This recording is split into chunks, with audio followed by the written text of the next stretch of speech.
السلام عليكم ورحمة الله وبركاته.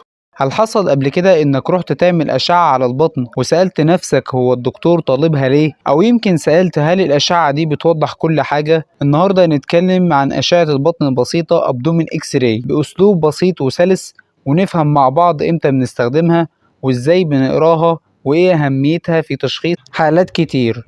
خليكم معايا. أول حاجة هنبدأ بيها النهاردة وهي أشعة البطن. إيه تعريف أشعة البطن؟ أشعة البطن هي فحص باستخدام الأشعة السينية بيتم تصوير فيه منطقة البطن علشان نكشف عن مشاكل في الأمعاء، المعدة، القولون، الكلى. الأشعة دي مش بتحتاج تحضير خاص غالبا، وممكن تتعمل واقف أو نايم حسب الحالة. تمام، إمتى الدكتور بيطلبها؟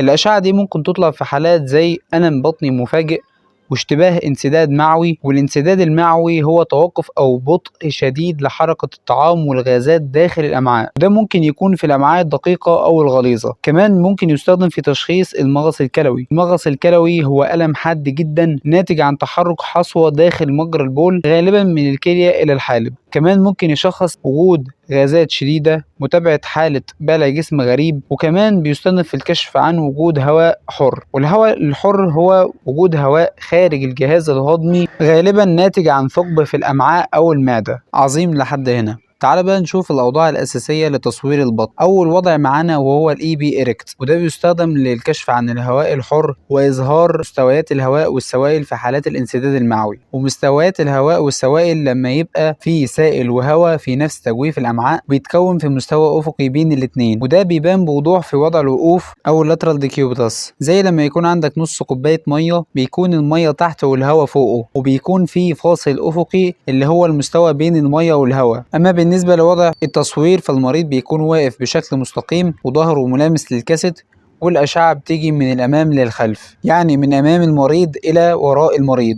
وملحوظة مهمة جدا إن لو المريض مش قادر يقف بنعمل وضع اسمه اللاترال ديكيوبيتاس بدلا منه. تاني وضع هو الاي بي سوباين، وده بيظهر الهواء الحر وبيكشف عن الانسداد المعوي. ووضع تصوير بيكون إن المريض مستلقي على الترابيزة والكاسيت بيكون تحته، والأشعة بتمر من الأمام للخلف. وملحوظة مهمة جدا إن في حالات الطوارئ لما بيكون المريض ما يقدرش يتحرك فيها بنقدر نستعمل الوضع الاي بي سوباين. تالت وضع معانا هو لاترال ديكيوبيتاس، وده المريض بيكون نايم على جنب معين، وده بنعمله لما المريض ما يقدرش يقف. يستخدم في حالات الكشف عن الهواء الحر والانسداد المعوي. وبالنسبة لوضع التصوير فالمريض بينام على جنبه الشمال غالبا، والكاسيت بيكون خلف ظهره، والأشعة بتمر من الأمام للخلف.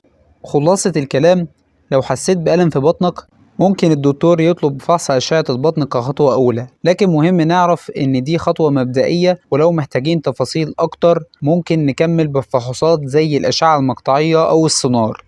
لو استفدت من الفيديو ممكن تدعمني بلايك واشتراك في القناة، وسيب لي في التعليقات أي سؤال أو اقتراح لفيديو جديد. أنا عبد الله وببسط لك الأشعة ببساطة. سبحانك اللهم وبحمدك، أشهد أن لا إله إلا أنت، أستغفرك وأتوب إليك، والسلام عليكم ورحمة الله وبركاته.